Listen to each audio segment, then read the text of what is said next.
அருண்சாமி ஒரே ஒரு பார்வை மட்டும் கொடுக்குறாரு. அந்த பார்வை வந்து ஒரு பெரிய ஒரு ஒரு ஒரு ஒரு கசப்பும் இனிப்பும் கலந்த ஒரு ஒரு ஒரு உணர்ச்சி நமக்கு கொடுக்குது. ஒரு பெரிய நாஸ்டால்ஜியாவை நம்ம ஞாபகப்படுத்துது. இப்படியே சொல்லலாம் அப்படின்னா, இந்த படத்துலேயே ஒரு வரி வரும், நெல்லிக்காவை சாப்பிட்டு தண்ணி குடிச்சது போல அப்படின்ற ஒரு அழகான ஒரு வரி வரும். அந்த வரி எனக்கு ஞாபகப்படுத்திச்சு. அது பண்ண எல்லாருக்குமே தெரியும்னு நினைக்கிறேன், அந்த ஃபீலிங் எப்படி இருக்கும் அப்படின்னு சொல்லி. யார் ஃபர்ஸ்ட் குடிச்சு வராங்கன்னு பார்ப்போமா? 96 ஒரு காதல் அப்படின்னு நம்ம சொல்லக்கூடிய ஒரு அன்பை சார்ந்த ஒரு கதை. எல்லாருக்குமே பரவலாக ஒரு ஆக்சஸ் இருக்கக்கூடிய ஒரு விஷயம்னு நம்ம தாராளமாக சொல்லலாம்னு வச்சுக்கோங்களேன். நம்ம சினிமா அடிக்கடி ரொம்ப உயர்த்தி பேசக்கூடிய ஒரு ஒரு அன்பு, அந்த ஆண் பெண் ரீதியான ஒரு ரொமான்டிக் லவ் அப்படிங்கிறது. இந்த படம் அந்த மாதிரி கிடையாது. இது அதுக்கும் மேலே ஒரு படி போய் அவ்வளோ சுலபமாக நீங்கள் கட்டுப்படுத்த முடியாத ஒரு பெரிய பேசப்படாத ஒரு அன்பு அப்படின்னு சொல்லலாம்னு நினைக்கிறேன், ரெண்டு ஆண்களுக்கு மத்தியில். இதில் ரொமான்ஸ்லாம் கிடையாது. Very happy.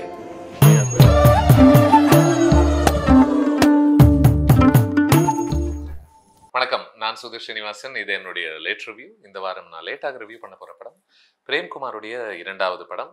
அரவிந்த் சுவாமி, கார்த்தி, தேவதர்ஷினி, ஜெயபிரகாஷ், கருணாகரன், ஸ்ரீதிவ்யா, இந்த மாதிரி பல பேர் நடிச்சிருக்கிற மெய்யழகன்.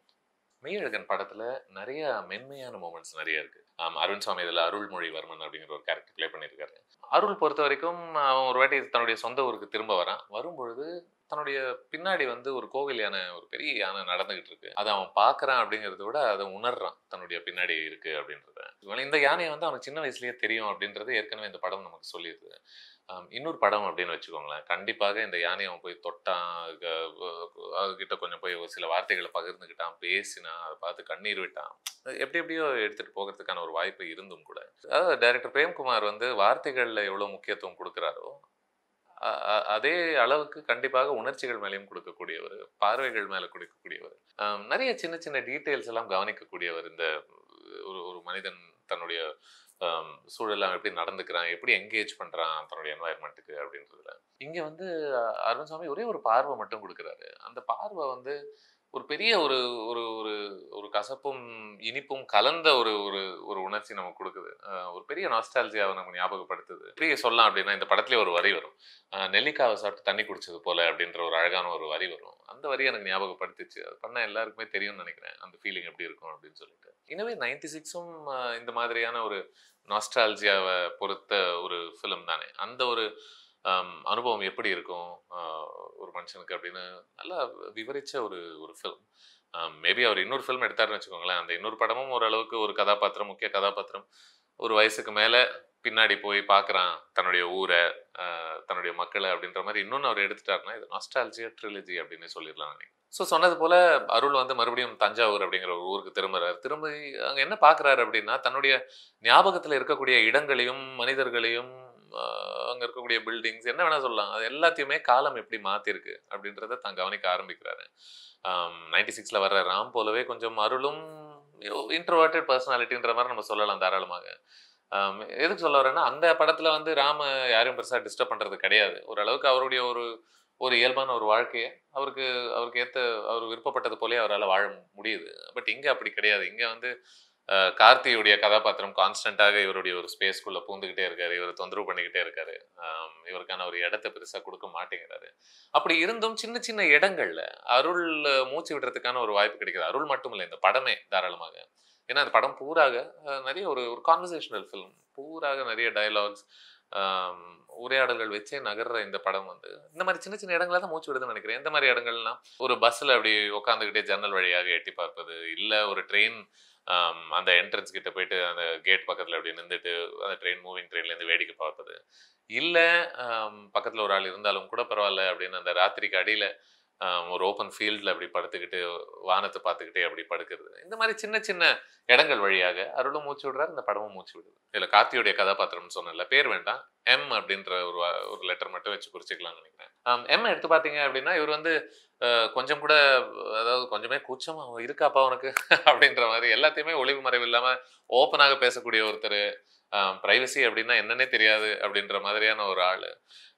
பட் ஒரு சாமிங்கான ஒரு விஷயம் என்ன அப்படின்னா, இந்த எம் அப்படிங்கிற ஒரு கதாபாத்திரம் எதையுமே ஜட்ஜ் பண்ண மாட்டாரு. அது என்ன பண்ணுதுன்னா, அருளை கொஞ்சம் கொஞ்சமாக தான் மனசுக்குள்ளேயும் தன்னுடைய மூளைக்குள்ளேயும் பூட்டி வச்சுட்டு இருந்த நிறைய உணர்ச்சிகளை கொஞ்சம் கொஞ்சமாக ஓப்பனை பண்ண உதவுது. அது என்ன யோசிக்க வச்சது அப்படின்னா, ஒருவேளை நம்மள சுத்தி நான் ஜட்ஜ்மெண்டலாக மக்களும் சமுதாயமும் இருந்த பட்சத்துல நம்ம அந்த அளவுக்கு பிரைவசியை நம்ம வேல்யூ பண்ணுவோமா, அது நமக்கு தேவையாக இருக்குமான்னு யோசிக்க வச்சு. கார்த்தி ப்ளே பண்ணக்கூடிய அந்த எம் அப்படிங்கிற ஒரு கதாபாத்திரம் வந்து இந்த மாதிரி ஒரு மனுஷன் இருக்க முடியுமா அப்படின்ற ஒரு கேள்வி அடிக்கடி நமக்குள்ள இல்ல அருள்குள்ளேயும் அதை எழுப்புது. இந்த மாதிரி ஒருத்தன் இருக்க முடியும். ஏன்னா அவன் காலத்தாலையும் சமுதாயத்தாலையும் கொஞ்சம் கூட கரைப்படியாத மனிதனாக அவனால எப்படி இருக்க முடியுது அப்படின்னு யோசிக்க வைக்குது. ரொம்ப சுத்தமா ஜட்ஜ்மெண்ட் யார் மேலேயும் கிடையாது. ஒரு பெரிய அன்போட எல்லாரோடையுமே சகஜமாக பழகுறான். பெரிய பாசம் வச்சிருக்கான். மனிதர்கள் மேல மட்டும் இல்ல, தன்னை சூழ்ந்து இருக்கக்கூடிய தன்னை சார்ந்து இருக்கக்கூடிய விலங்குகள் மேலேயும், ஒரு ஒரு காளமாடாக இருக்கட்டும், பாம்புகளாக இருக்கட்டும், சொல்லிக்கிட்டே போலாம். ஏன் நான் உயிரினங்களை பத்தி பேசிக்கிட்டு இருக்கேன். உயிர் இல்லாத பொருள் மேலேயே அவனுக்கு அவ்வளவு பெரிய ஒரு அன்பு உண்டு இந்த படத்துல. அப்படின்னும் போது அருள் வந்து ஆல்மோஸ்ட் ஒரு இடத்துல தன்னையும் தாண்டி இருக்கக்கூடிய ஒரு மனிதனாகவே பார்க்குறேன். என்னதான் வயசு வித்தியாசம் இருந்தாலும் சரி அரவிந்த் சாமியோட அருளுக்கு. இன்ஃபேக்ட் எந்த அளவுக்கு இவன் மேல ஒரு மரியாதை வச்சிருக்காரு அப்படின்னா, ஒரு டைம்ல ஆல்மோஸ்ட் ஒரு ஒரு சிஷ்யம் போலவே அவனுடைய ஒரு 2 செருப்பையும் கையில பிடிச்சிக்கிட்டே இவர் ரோட்ல ஓடக்கூடிய ஒரு ஒரு காட்சியா இருக்கு. ஒரு இடத்துல வந்து எம் வந்து அருளை நீ வந்து திரும்ப வந்துறேன், இங்க வாயேன், என்னை பார்க்க வாயேன் அப்படின்னு கூப்பிடும்போது அவர் சொல்லக்கூடிய அவர் பிரயோஜனப்படுத்தக்கூடிய ஒரு வார்த்தைகளை ரொம்ப உன்னிப்பாக கவனிக்கணும்னு நினைக்கிறேன். கண்டிப்பா வரேன் சாமி அப்படின்னு. அந்த சாமி அப்படிங்கிற ஒரு வார்த்தையை அவர் ஒன்றும் அவ்வளோ அசால்ட்டெல்லாம் யூஸ் பண்ணலை அப்படின்னு தான் எனக்கு தோணுச்சு. ஏன்னா ஆல்மோஸ்ட் ஒரு இடத்துல என்னோ ஒரு சாமி இந்த உலகத்துல இருந்தா ஓரளவுக்கு இவனை போலதான் இருக்கணும்ல, இதுதானே ஒரு ஐடியல் மேன் அப்படின்ற ஒரு உணர்ச்சியை கொடுக்கு இந்த ஃபிலிம். ஸோ இந்த கார்த்தி ப்ளே பண்ணக்கூடிய அந்த எம் அப்படிங்கிற ஒரு கதாபாத்திரம் இவன் என்னடா இவ்வளோ நல்லவனா இருக்கானே, எப்படி இவனால அதாவது நிறைய பேர் வந்து சின்ன வயசுல அந்த மாதிரி இருந்து நம்ம பார்த்துருக்கோம். பட் ஒரு அடல்ட்ஹுட்குள்ளேயும் இவனால எப்படி கொஞ்சம் கூட யார் மேலேயும் ஒரு சந்தேகமே இல்லாம, யார் மேலேயும் ஒரு வன்மமே இல்லாத ஒரு மனிதனாக அவனால எப்படி இருக்க முடியுது அப்படின்னா, அது எங்கிருந்து ஆரம்பிச்சது அப்படின்னு இந்த படம் ட்ரேஸ் அவுட் பண்ணதுல எனக்கு ரொம்ப ரொம்ப பிடிச்சது. ரொம்ப ரொம்ப பியூட்டிஃபுல்லான ஒரு டச்சாகவே பார்க்குறேன் இந்த ஒரு ஃபிலிம்ல. ஏன்னா அடிக்கடி நம்ம என்ன நினைப்போம், கர்மா அப்படின்னு சொல்லுவோம் இல்லையா, சகஜமா பேசிட்டு இருக்கும்போது கர்மா வில் கெட் யூ அப்படின்ற மாதிரி ஒரு டைலாக்லாம் அடிப்போம். அது ஒரு சாபமாகவே யூஸ் பண்ணுவோம். என்ன சொல்றோம் அப்படின்னா, நம்ம அதை எப்படி மீன் பண்ணோம்னா ஆல்மோஸ்ட் ஏதோ மேல இருந்து ஒரு கடவுள் வந்து உன்னை கவனிச்சுக்கிட்டு இருக்காரு, நீ செய்யக்கூடிய தப்புகள் எல்லாம் கணக்கு போட்டு உனக்கு கண்டிப்பா தண்டனை கொடுப்பாரு அப்படின்ற மாதிரி நம்ம சொல்லுவோம். பட் இன்னவே கடவுள்லாம் கொஞ்சம் அப்படி நீங்க ஓரமா வச்சிருங்க. வச்சுட்டு நம்ம இந்த உலகத்தை கொஞ்சம் கவனிக்க ஆரம்பிச்சோம்னா, இது ஒரு ஒரு இன்ஃபைனைட் வேர்ல்டு கிடையாது. ஒரு ஃபினிட்டான ஒரு வேர்ல்டு தான். ஃபைனைட் வேர்ல்டு தான். இந்த இதுக்குள்ள இத்தனை மக்கள் தான் இருக்காங்க. நம்ம அதே சமூகங்கள்ல தான் திரும்ப திரும்ப பழகுறோம் அப்படின்னும் பொழுது, நம்ம செய்யக்கூடிய நன்மைகள் மறுபடியும் நமக்கே ஏதோ ஒரு ரூபத்துல திரும்ப வரும் அப்படிங்கிறது ஒன்றும் நம்ப முடியாத ஒரு ஒரு கான்செப்டோ ஐடியாவோ இல்லை. இந்த படம் இன்னவே இது இது எப்பேற்பட்ட ஒரு சைக்கிளாக இருக்கு அப்படின்றது தான் பேசுது. எப்படி ஹீலிங் பிகெட்ஸ் ஹீலிங் அப்படின்னு சொல்லுவாங்கல்ல, அது போல இன்ஃபேக்ட் ஒரு இடத்துல நம்ம நம்ம என்ன தெரிஞ்சுக்க வரோம் அப்படின்னா, அருளே ஒரு டைம்ல அவ்வளோ இன்ட்ரோவர்ட்லாம் கிடையாது. பயங்கர எக்ஸ்ட்ரோவர்ட்டாக எல்லாருக்கிட்டையும் ஜாலியாக பழகி ஒளிவு மறைவு இல்லாம சந்தோஷமாக எல்லாருக்கூடயும் சகஜமாக இருக்கக்கூடிய ஒரு ஆளாகத்தான் இருந்தான். அவனா ஒரு ஒரு பெரிய ஒரு ஒரு வலி அவனுக்குள்ள ஏற்பட்டு அது அவனை மாத்திருச்சு அப்படின்றோம். ஸோ இந்த இடத்துல ஒரு பெரிய மன்னிப்பு தன்மை அவனுக்குள்ள ஊட்டி விடுற இந்த கார்த்தியுடைய எம் அப்படிங்கிற ஒரு கதாபாத்திரம் அது ரொம்ப ஒரு ஒரு அழகானது. அண்ட் ஆல்மோஸ்ட் ஒரு விதத்துல யோசிச்சு பார்த்தோம் அப்படின்னா, அருள் தனக்கு தானே தான் உதவி செஞ்சுக்கிறான், அதுக்கு நம்ம சரியா அப்சர்வ் பண்ண முடியாத ஒரு சைக்கிளின் வழியாக அப்படின்னு நினைக்கும் போது இந்த மாதிரி நிறைய அழகான ஐடியாஸ் இருக்கு. மெய்யழகு 96 ஒரு காதல் அப்படின்னு நம்ம சொல்லக்கூடிய ஒரு அன்பை சார்ந்த ஒரு கதை.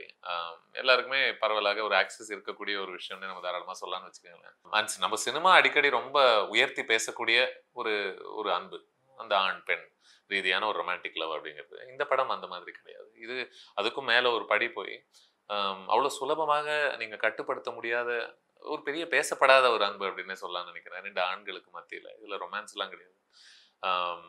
ஒரு உறவினர்களுக்குள்ள ஒரு 2 ஆண்களுக்குள்ள எப்பேற்பட்ட ஒரு உறவாக இருக்கக்கூடும். அது ஒரு நட்பா கூட நம்ம தாராளமாக பார்க்கலாம். இது பேசக்கூடிய ஒரு அன்பு நான் சொன்னது போல வெறும் மனிதர்கள் சார்ந்து மட்டும் இல்லை, விலங்குகள் சார்ந்து மட்டும் இல்லை, பொருட்களையும் சார்ந்தது அப்படின்னு சொல்லலாம். ஏன்னா ஒரு ஒரு ஒரு சைக்கிளுக்கும் ஒரு ஒரு ஒரு பில்டிங், ஒரு ஒரு வீடு, அது 2க்குமே ஒரு பெரிய உயிர் இருக்கிற மாதிரியே நமக்கு தோணுது இந்த படம் பார்க்கும் பொழுது.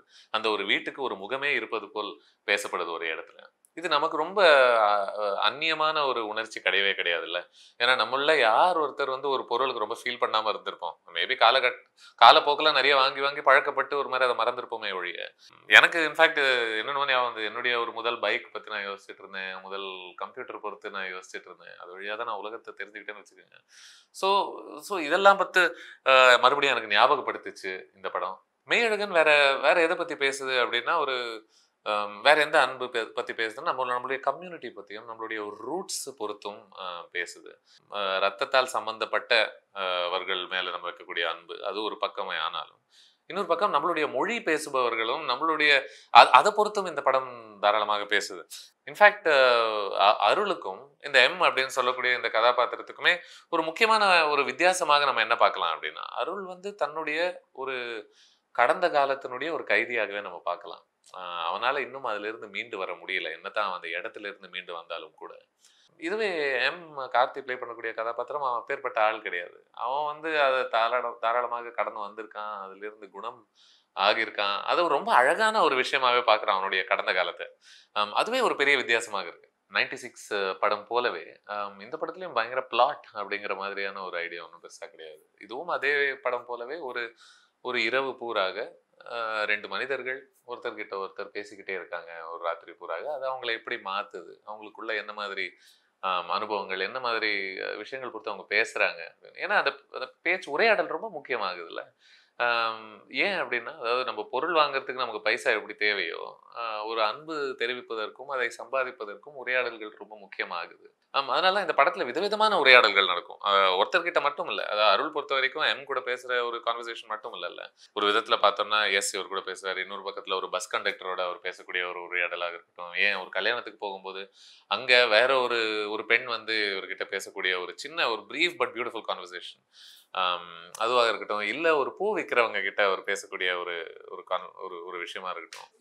இது என்ன ஞாபகப்படுத்துதுன்னா, இந்த சின்ன சின்ன உரையாடல்களுக்குள்ள நம்ம வாழ்க்கையில சந்திச்சிருப்போம் ஒரு பெரிய ஆழமான அர்த்தங்களும் ஆழமான அழகும் அடங்கி இருக்கு அப்படிங்கிறது இந்த படம் நம்ம கிட்ட பேசுது. மேபி அதனால்தான் இந்த படத்தினுடைய கம்போசர் கோவிந்த் வசந்தா நிறைய இடங்கள்ல இசை இதுக்கு அமைச்சு உங்களை கைட் பண்ணணும்னு கூட அவர் விரும்பல. நிறைய இடங்கள்ல இந்த வார்த்தையே இசை போலத்தான், நீங்க அதை அனுபவிச்சுக்கோங்க அப்படின்னு சொல்லிட்டு ஒரு கொஞ்சம் பின் தங்கறதுல அவர் கொஞ்சம் கூட தயக்கப்படலை. அது எனக்கு ரொம்ப பிடிச்சது. மெய்யழகனுடைய இந்த செகண்ட் ஹாஃப் வந்து பிரிட்டி மச் ஒரு ஒரு சரக்கு அடிச்சுக்கிட்டே ஒரு 2 ஆண்கள் பேசுறாங்க அப்படிங்கிறது தான் பிரிட்டி மச் இந்த செகண்ட் ஹாஃப் பூராக.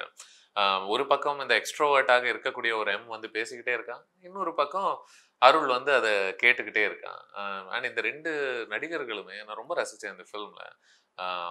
அண்ட் கார்த்தியுடைய எக்ஸ்ட்ரோவர்ஷனை, அந்த ஒரு பெர்ஃபார்மன்ஸை, அந்த ஒரு சுலபமாக வேறிங், அதாவது தன்னுடைய உணர்ச்சிகளை வெட்ட வெளியில அப்படி தூக்கி வைக்கிறது ஒன்று இருக்குல்ல, ஒரு வல்னரபிலிட்டி அப்படியே ஓப்பனாக இருக்குது.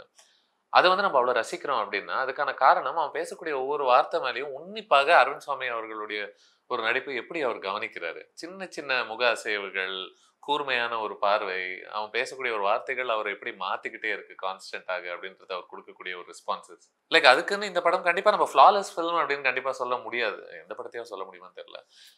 பட் எதுக்கு சொல்ல வரேன் அப்படின்னா, அருளுடைய மேபி சில ரெஸ்பான்சஸ் ரொம்ப எமோஷனல் ரெஸ்பான்சஸ் மேபி ஒரு படிக்கு மேல இருக்கோ அப்படின்னு அங்கங்க என்ன யோசிக்க வச்சது. லைக் ஒரு இடத்துல அவன் பயங்கரமா கதறி அழுதுகிட்டே ரோட்ல ஓடி வரான்.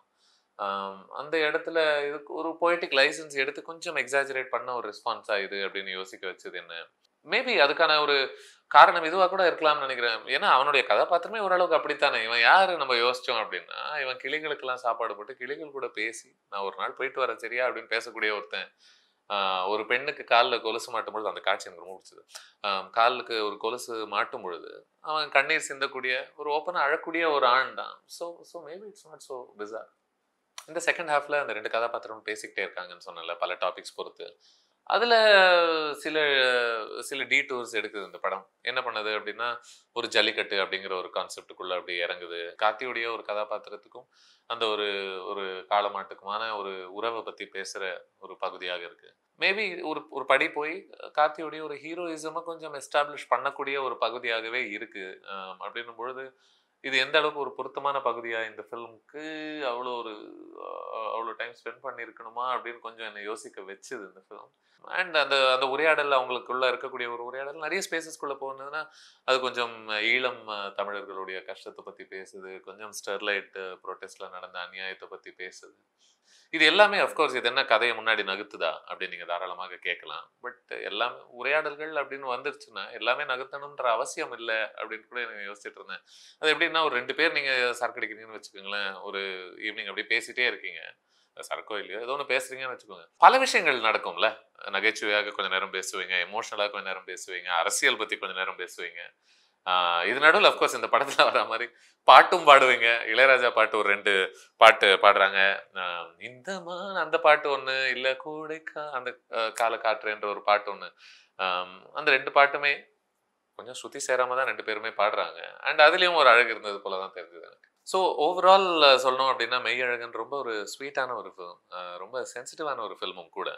அண்ட் அஃப்கோர்ஸ் 96ல ஒரு ஒரு மியூசிக்கல் ஃப்ளரிஷ் ஒன்று இருக்கு. அது இன்னும் கொஞ்சம் ஒரு ஆக்சசபிள் ரிலேஷன்ஷிப்னு சொன்னல, காதல் அப்படின்றத நம்ம பார்த்து பழக்கப்பட்டிருக்கோம். அது என்னதான் கொஞ்சம் வித்தியாசமான ஒரு காதலாக இருந்தாலும் சரி. பட் இந்த படம் அதையும் தாண்டின ஒரு ஃபில்மாகவே நான் பார்க்குறேன். ஏன்னா இது பேசக்கூடிய ஒரு உறவு வந்து நம்ம சுலபமாக பார்க்காத ஒரு உறவு. 2 ஆண்களுக்கு மத்தியில, 2 உறவினர்களுக்கு மத்தியில. அண்ட் இது எப்பேற்பட்ட உறவாக இருக்குன்னா, இந்த படம் பூராக ரொம்ப சகஜமாக இந்த 2 ஆண்கள் மட்டும் இல்ல. ஒரு ராஜ்கிரண்ன்ற ஒரு கேரக்டர் டக்குன்னு ஞாபகத்துக்கு வருது. அருளுடைய அப்பாவாக ஜெயபிரகாஷ் ப்ளே பண்ண கேரக்டர். இந்த ஆண்கள் எல்லாமே அழறதுக்கு அஞ்சாத ஒரு ஆண்கள். அதுவும் ஒருத்தர் முன்னாடி ஒருத்தர் வந்துட்டு, ஐயோ இவன் முன்னாடி நான் அழக்கூடாது, அவன் முன்னாடி அழக்கூடாதுன்னு நினைக்கக்கூடிய ஒரு ஆண்கள் கிடையாது. அவங்க எமோஷன்ஸை ரொம்ப ஓப்பனாக காட்டக்கூடிய ரொம்ப அழகான ஆண்களாகவே நான் பார்த்தேன் நான். ஆனால் இந்த படம் என்ன, ஒரு வீடு அப்படிங்கிறது எவ்வளோ முக்கியம் அப்படின்னு ஒரு பேசுது. உன்னுடைய ரூட்ஸ் எவ்வளோ முக்கியம், நீ எங்கேருந்து வந்தன்றதை நீ புரிஞ்சுக்கணும். வீடு அப்படின்னா வெறும் ஒரு கட்டடம் மட்டும் இல்லை, வெறும் செங்கல்கள் மட்டும் இல்லை. ஒரு வீடுங்கிறது என்ன வேணா இருக்கலாம். ரொம்ப ஒரு ஒரு ஒரு சின்ன அனுபவமாக கூட அது அது உங்களுக்கு கண்ணை திறந்து வைக்கலாம் அதை நோக்கி. லைக் ஃபார் எக்ஸாம்பிள் ஒரு இரவு, ஒரு பிடிச்ச ஒருத்தனோட நீங்கள் ஒரு இரவு பூரா நீங்கள் பேசுகிறீங்க, ஐடியாஸ் டிஸ்கஸ் பண்ணுறீங்க. ஆனால் அந்த இரவு முடியும் பொழுது அவன் பேர் என்னன்றதை நீங்கள் தெரிஞ்சுக்க வரீங்க, அவன் யார் என்னன்றதை புரிஞ்சுக்க வரீங்க. அப்படிங்கிறது கூட ஒரு உங்கள் பழைய வீட்டில் நீங்கள் மறுபடியும் தங்கின ஒரு உணர்வை, ஒரு உணர்ச்சியை உங்களுக்கு தாராளமாக ஏற்படுத்தலாம். ஒரு சென்ஸ் ஆஃப் பிலாங்கிங் ஒரு ஊர் மேலேயும் ஒரு மக்கள் மேலேயும் அந்த ஒரு இரவு ஏற்படுத்த முடியும் அப்படின்னு காட்டினா ரொம்ப அழகான ஒரு ஃபில்மாகவே நான் பார்க்குறேன் மெய்யழகன். நீங்கள் பார்த்தீங்களா மெய்யழகன்? அதை பொறுத்து என்ன நினச்சிங்க தாராளமாக காமெண்ட்ஸில் சொல்லுங்கள், நான் படிப்பேன். நான் சுதீர் ஸ்ரீனிவாசன். இது என்னுடைய லேட் ரிவ்யூ ஆஃப் மெய்யழகன். மறுபடியும் இன்னொரு லேட் ரிவ்யூ உங்களை சந்திக்கும் வரை நன்றி, வணக்கம்.